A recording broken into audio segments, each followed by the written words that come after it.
Mari kita buka firman Tuhan kita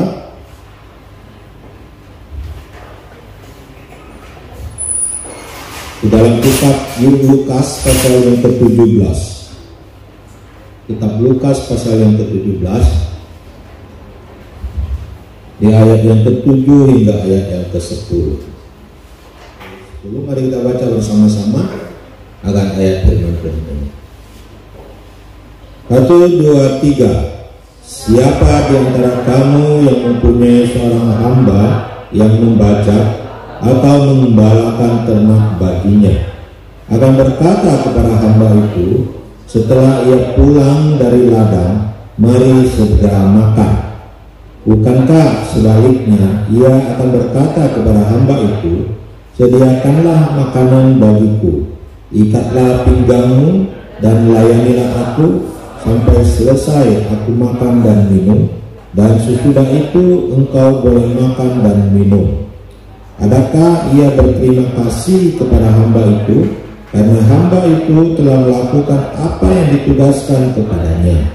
Demikian jugalah kamu, apabila kamu telah melakukan segala sesuatu yang ditugaskan kepadamu, hendaklah kamu berkata, kami adalah hamba-hamba yang tidak berguna. Kami hanya melakukan apa yang kami harus lakukan. Ya. Saudara-saudaraku dikasih oleh Tuhan, hari ini kita belajar tentang harga sebuah panggilan menjadi murid Tuhan. Ya. Harga sebuah panggilan menjadi murid Tuhan. Ya. Apa harga yang harus kita bayar ketika kita dipanggil oleh Tuhan? Ya.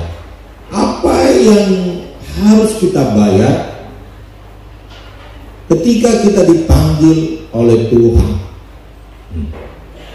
untuk menjadi murid Tuhan? Kadang kita mungkin pernah nonton film kungfu ya. Film kungfu ya, mungkin film Shaolin lah gitu ya.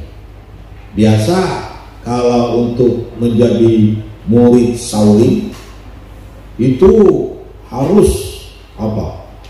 Wah, mungkin di awalnya dia harus bekerja di dapur membelah kayu. Dia harus pergi ke sungai mengambil air. Ya, dia harus pergi bekerja memasak nasi. Biasanya dimulai dari berbagai pekerjaan-pekerjaan yang kasar. Ya, belum diajar jurus-jurus kungfunya. Ya. Jadi itu dulu, dipelonco dulu istilah orang. Ya. Jadi diberikan tugas dulu.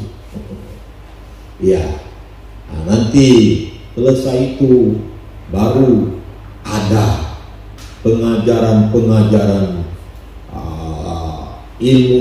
ilmu kungfunya yang lebih dalam. Nah, saudara-saudaraku dikasih oleh Tuhan, harga apa yang harus kita bayar ketika kita dipanggil oleh Tuhan menjadi murid Tuhan? Nah, yang pertama kita bisa melihat bahwa harga yang harus kita bayar yang pertama adalah kita bekerja melayani Tuhan. Kita bekerja melayani Tuhan. Ayat ini yang kita baca tadi, kita melihat bahwa ini digambarkan bagaimana hubungan antara murid-murid Tuhan dengan Tuhan. Digambarkan seperti tuan dan hamba. Tuan dan hamba. Kalau kita belajar tentang tuan dan hamba, memang di dalam bahasa Inggrisnya dipakai pelayan. Tetapi di dalam bahasa Yunaninya ini berbicara tentang doulos. yaitu berbicara tentang budak. Doulos, dan dipakai kata dulon. Nah, saudara-saudaraku dikasih oleh Tuhan, doulos, sejarah doulos atau sejarah perbudakan itu banyak terjadi pada zaman Tuhan Yesus. Dan sebelum zaman itu, sejarah doulos atau sejarah budak terjadi. Banyak jenis budak. Ya. Nah, saudara-saudara pun dikasih oleh Tuhan, budak itu bisa terjadi kalau beberapa hal yang mungkin dialami oleh orang itu. Budak dalam pengertian adalah orang ini tidak lagi mempunyai hak, dia bukan orang merdeka, dia harus menjadi milik daripada tuan itu sendiri atau tuannya. Ya. Di dalam perbudakan ada beberapa hal yang bisa menyebabkan orang menjadi budak. Misalnya dia kalah perang, negaranya kalah perang dan menjadi tawanan. Setelah menjadi tawanan akhirnya menjadi budak. Bisa jadi. Kemudian ada juga budak yang disebabkan oleh karena kemiskinan. Karena begitu miskin sehingga dijual, anak istrinya atau siapa dijual sebagai budak. Tetapi juga itu bisa karena misalnya hutang, lalu nggak mampu bayar. Setelah nggak mampu bayar, akhirnya bayar pakai manusia. Kemudian terjadilah budak. Kemudian budak itu juga bisa dijual belikan. Jadi dia bisa ditaruh di satu tempat, ya mungkin di kerangkeng atau apa, lalu tinggal dipilih mau yang mana, mau yang mana. Biasanya budak perempuan lebih mahal dari budak laki-laki. Tapi juga harus postur tubuhnya yang bagus, ya, yang sehat, ya. Yang muda lebih harganya lebih mahal daripada yang tua biasanya, ya. Lalu budak itu bisa dibeli dari tuan yang lain. Jadi misalnya saya punya budak, nanti saya jual kepada orang lain, dan orang lain jual lagi kepada orang lain, bisa saja. Ya. Dan budak ini, kalau budak Israel itu, ya ada waktu pembebasannya.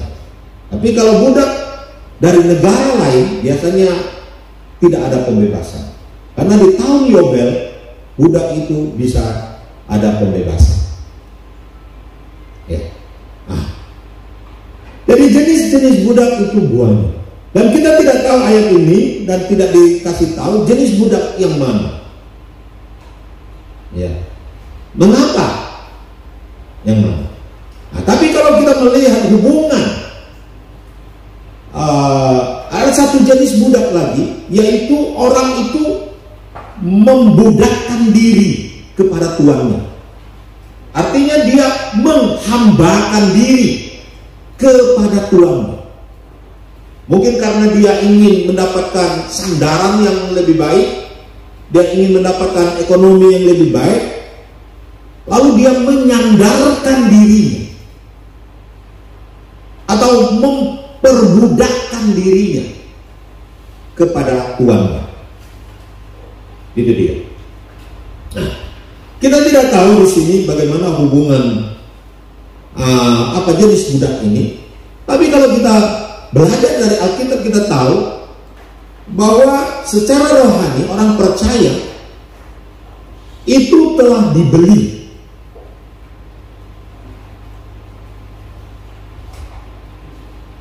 Dibeli Yesus dari perbudakan dosa. Dan orang percaya telah dibeli lunas, dibayar lunas dengan darah Yesus. Pengorbanan Tuhan Yesus di atas kayu salib membeli kita orang percaya sebagai muridnya, sebagai anaknya, sebagai sahabatnya. Jadi kita telah dibeli, sehingga dikatakan, Alkitab berkatakan kita ini bukan milik kita lagi. Kita juga bukan milik setan, bukan milik iblis, tapi kita adalah milik Tuhan Yesus. Karena kita telah dibeli oleh Tuhan. Berarti sebelumnya kita ini adalah bukan milik Tuhan. Memang kita diciptakan oleh Tuhan, tapi karena dosa kita bukan milik Tuhan lagi. Tetapi karena Yesus telah membeli kita, karena kita percaya kepada Tuhan, maka kita menjadi milik Tuhan. Tetapi kita melihat di sini, Yesus tidak menjadikan kita, walaupun status kita adalah budak di hadapan Tuhan, karena kita telah dibeli oleh Yesus dari pasar dosa. Tetapi dikatakan Alkitab, setelah kita menjadi milik Tuhan, Tuhan mengubah status kita. Kita diangkat menjadi anak-anak Allah. Kita dijadikan sebagai biji mata Allah. Kita dijadikan sebagai mempelai perempuan. Kita dijadikan sebagai tubuh Kristus. Jadi posisi kita di hadapan Tuhan merdeka, bukan diperlakukan seperti budak. Karena kita dimerdekakan oleh Tuhan. Hubungan kita dengan Tuhan, walaupun status kita adalah budak, tapi Tuhan tidak memperlakukan kita seperti budak. Harga apa yang harus kita bayar sebagai murid Tuhan untuk menjadi murid Tuhan? Sebagai budak, kita harus bekerja melayani Tuhan. Kita harus bekerja melayani Tuhan. Tetapi bukan dengan terpaksa, seperti budak-budak yang karena kalah perang sehingga mereka terpaksa harus bekerja kepada Tuhan. Karena Allah sudah memerdekakan kita, menjadikan kita sebagai keluarga Allah. Jadi saudara-saudaraku dikasihi oleh Tuhan, kita harus melayani Tuhan. Makanya dikatakan di situ, siapa di antara kamu yang mempunyai seorang hamba yang membajak atau mengembalakan ternak baginya? Di sini hamba itu harus bekerja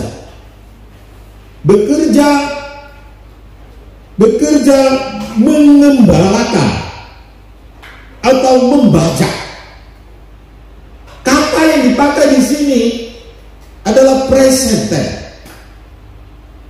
Kata gembala di sini bukan gembala yang istilahnya dalam waktu yang singkat, tapi pengembalaan yang disebut di sini adalah menjadi gembala.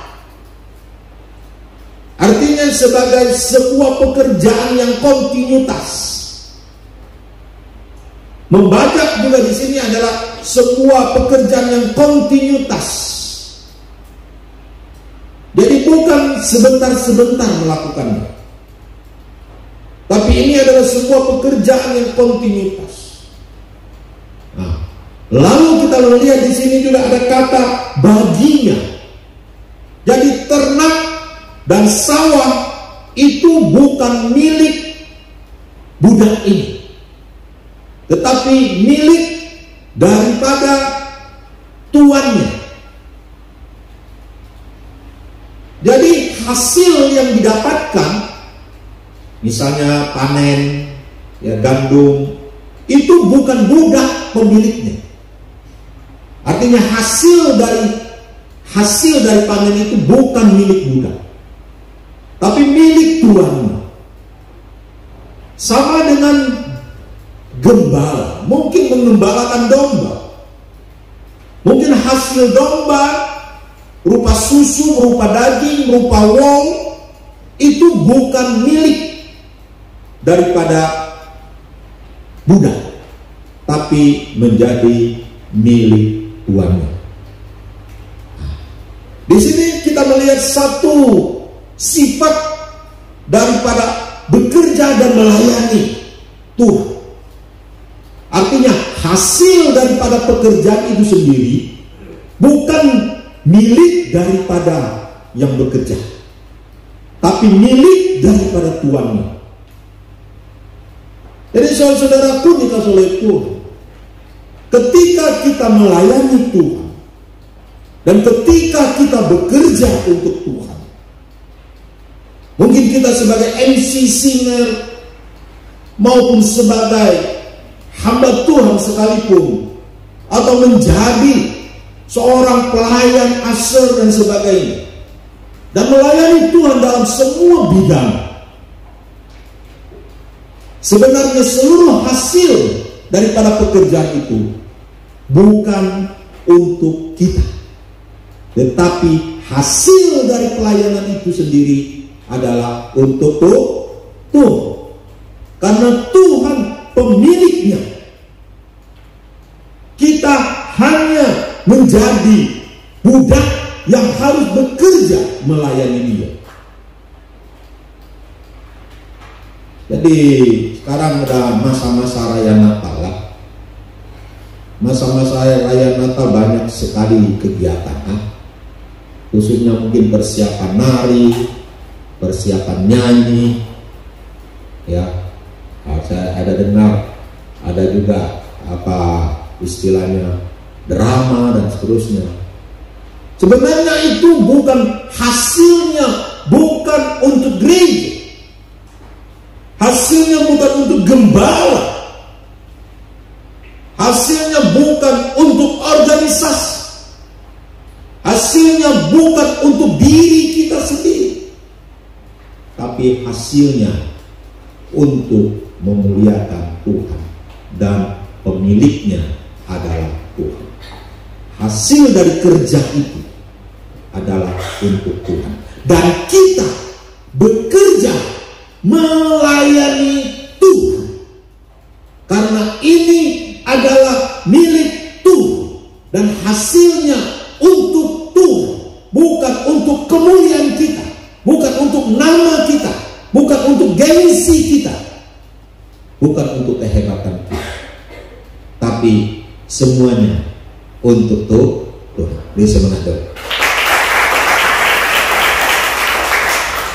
Saudara-saudara pun dikasih oleh Tuhan, melayani Tuhan adalah bekerja untuk Tuhan. Melayani Tuhan adalah memberi hasil kepada Tuhan. Ada sesuatu yang harus kita lakukan.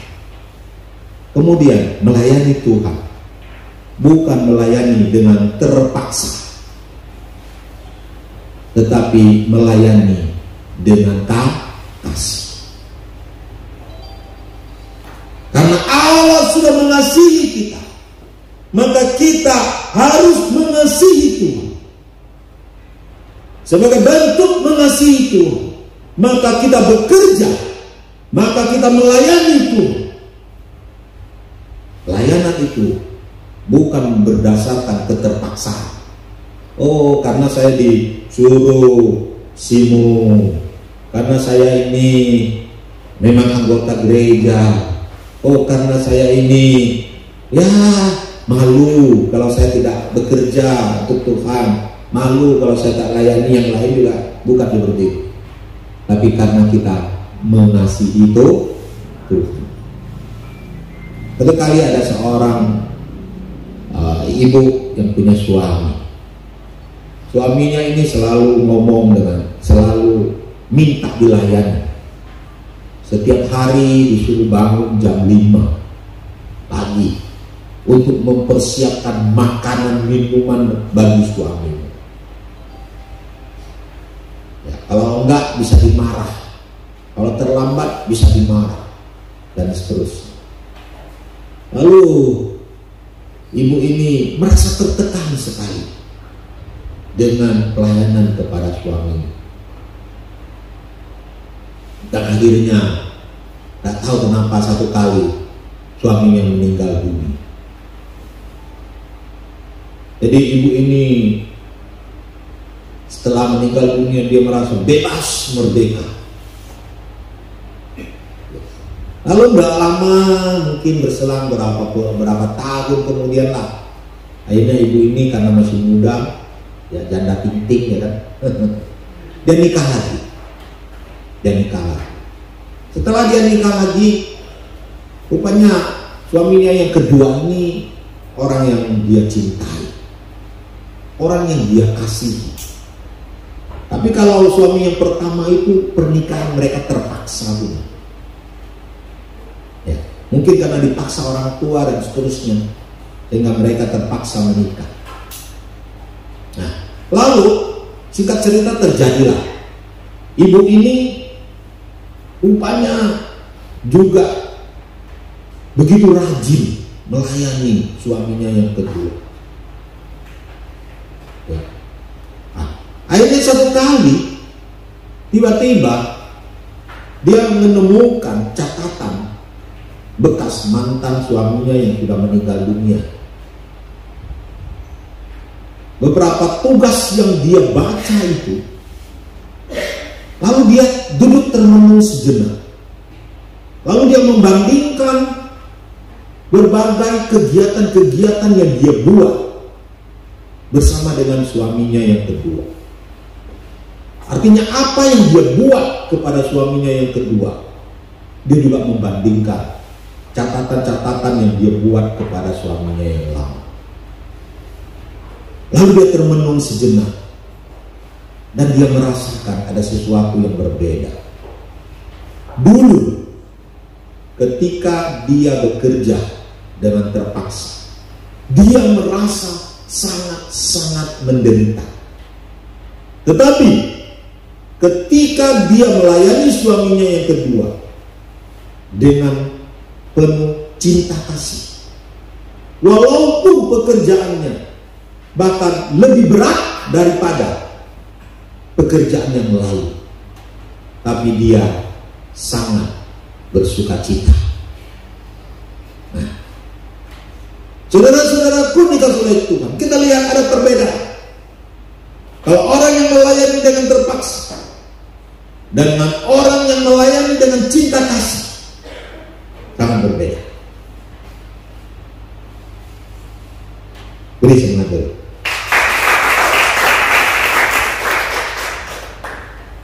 Kemudian yang kedua, harga apa yang harus kita bayar sebagai murid Tuhan? Selain kita bekerja melayani Tuhan, yang kedua adalah kita mengutamakan Tuhan. Mengutamakan Tuhan. Ya, mengutamakan Tuhan. Nah, ketika ayat ini berbicara dikatakan mengembalakan baginya akan berkata kepada hamba itu setelah ia pulang dari ladang, mari segera makan. Bukankah sebaliknya ia akan berkata kepada hamba itu, sediakanlah makananku, ikatlah pinggangmu, dan layanilah aku sampai selesai. Aku makan dan minum, dan sesudah itu engkau boleh makan dan minum. Kita lihat harga yang kedua yang harus dibayar hamba ini harus mengutamakan tuannya dulu, baru dirinya. Nah, mengutamakan tuannya dulu, baru dirinya. Bukan dirinya dulu, baru tuannya. Kadang-kadang kan dalam hidup kita siapa yang duluan? Kita dulu atau Tuhan dulu? Apa yang kita utamakan dulu dalam hidup ini? Ada lagu kan? Yang terutama di dalam hidup ini meninggikan nama Yesus. Yang terutama di dalam hidup ini memuliakan namamu. Apa yang kita utamakan? Diri kita sendiri atau Tuhan terlebih dahulu? Ayat firman Tuhan mengajarkan pada kita, carilah dahulu kerajaan Allah dan kebenarannya, maka semuanya itu ditambahkan kepadamu. Ayat ini berbicara tentang makan dan minum. Ayat ini berbicara tentang kebutuhan-kebutuhan pokok dalam hidup ini yang dicari oleh manusia. Nah, mana yang diutamakan?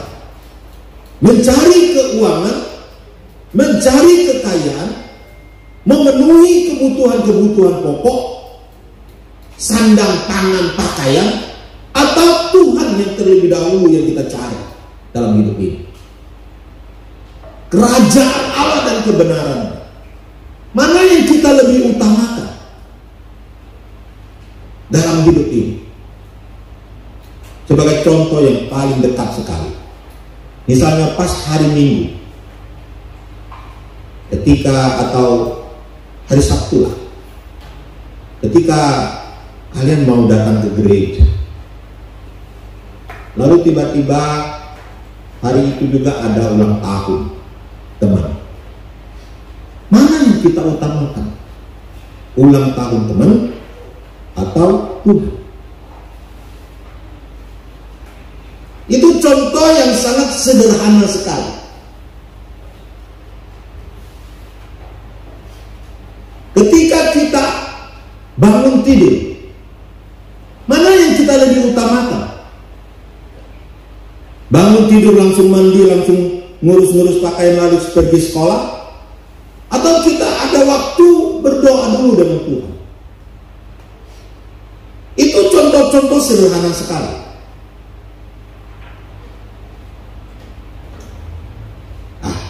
Siapa yang kita utamakan?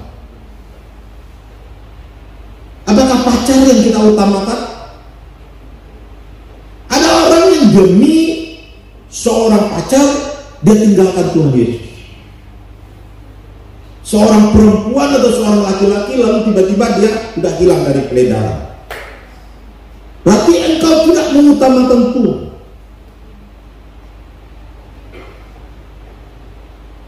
Dulu saya pernah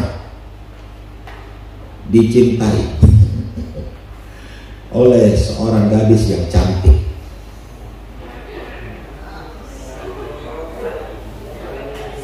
Saya tahu dia suka sama saya, dan saya punya kesempatan untuk menggait dia lebih dalam menjadi pacar saya. Karena dia selalu ke rumah, pinjam buku, ngobrol-ngobrol, dan seterusnya. Dan kadang-kadang dia titip salam, dan seterusnya. Tapi, karena dia tidak seiman dengan saya tidak bisa meninggalkan Tuhan Yesus. Amin.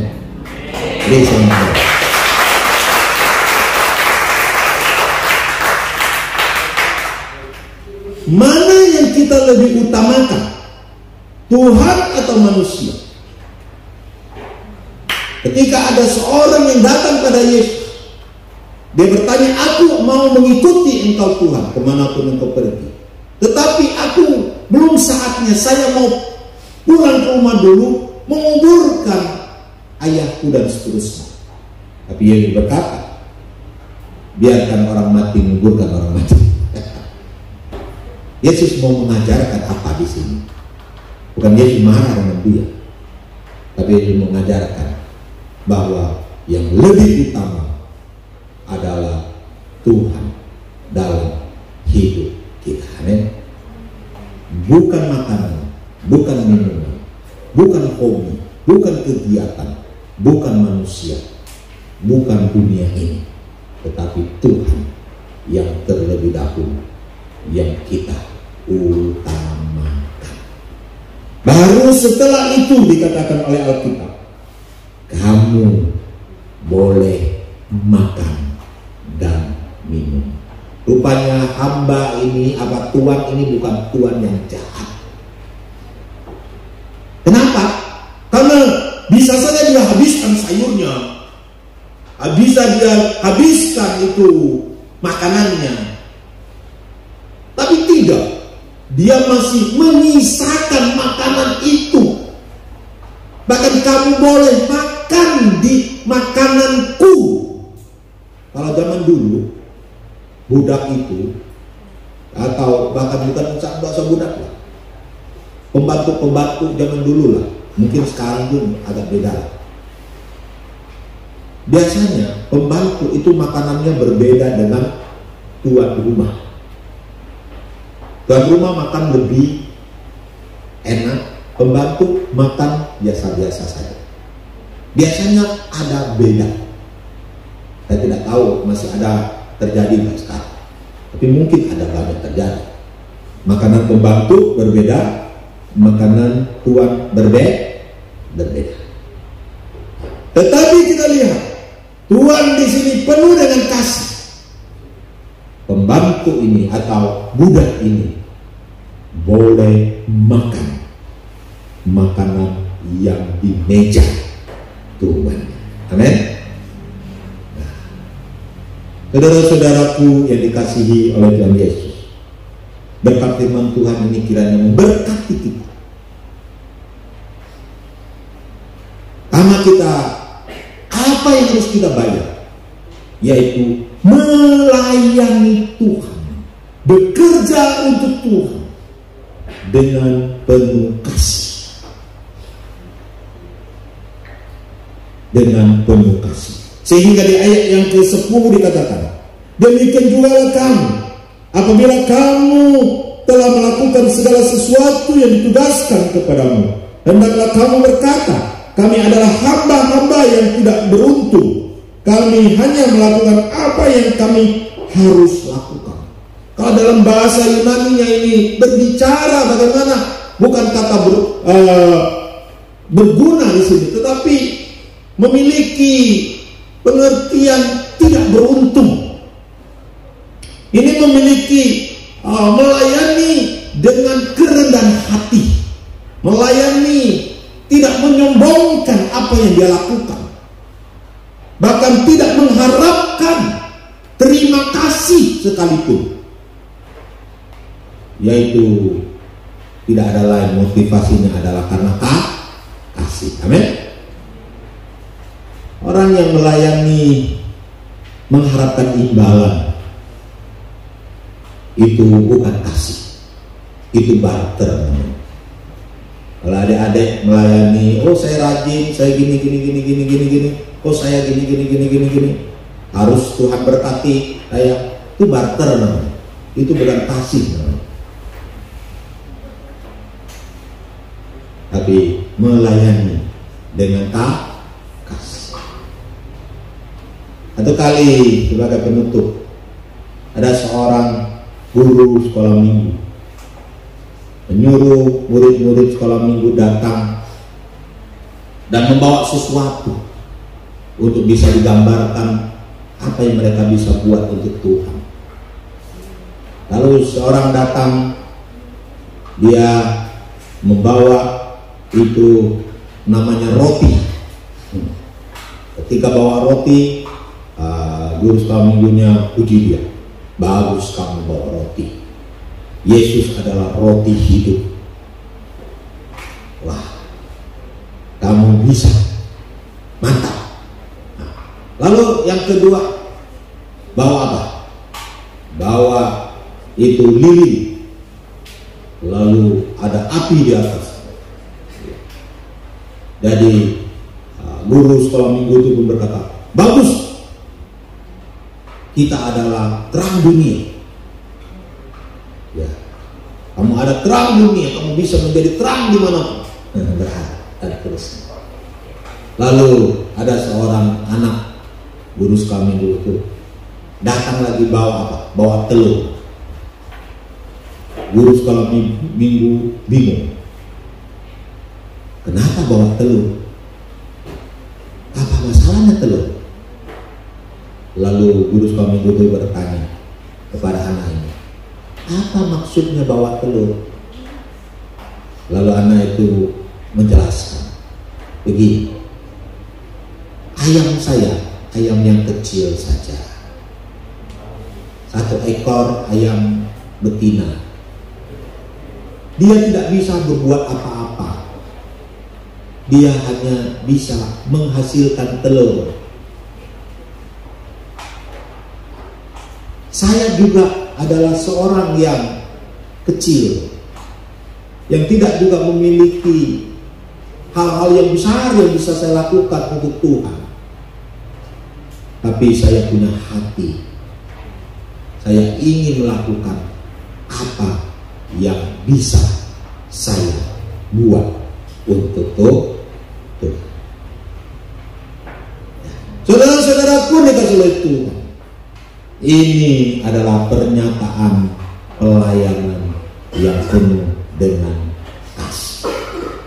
Melayani Tuhan dengan kerendahan hati.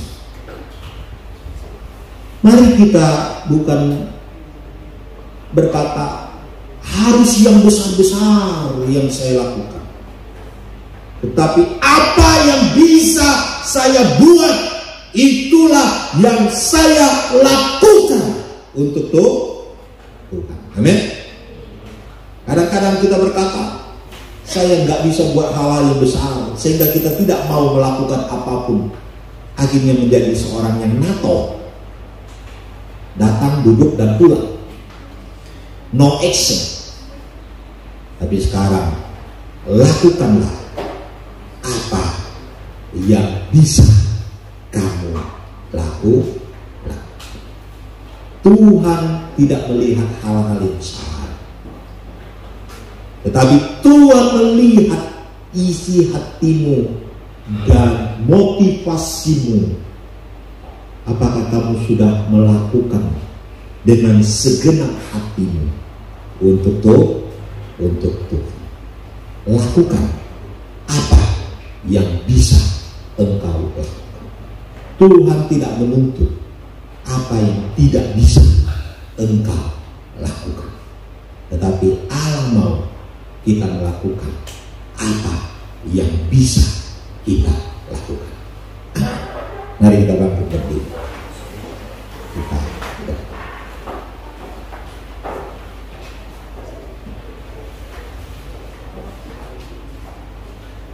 Bapa Surgawi, kami bersyukur kami diajar oleh firman supaya kami berani membayar harga sebagai murid Tuhan, yaitu bekerja melayani Engkau dengan penuh kasih dan kerendahan hati. Dan kami melayani Engkau dimotivasi karena kasih. Dan ajar kami membayar harga dengan mengutamakan Engkau dalam hidup kami. Memang banyak kepentingan di dalam hidup kami. Banyak hal yang mungkin kami cari dalam dunia ini.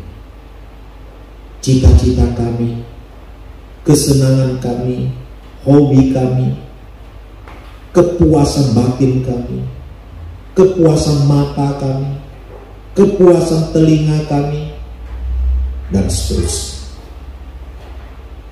Tetapi biarlah malam hari ini kami diajar dan kami menurutinya, yaitu mengutamakan Tuhan lebih daripada yang lain. Tolong kami Tuhan. Kami menyerahkan semua doa kami ini hanya dalam satu nama, Tuhan kami Yesus Kristus. Amin. Ya, silakan duduk.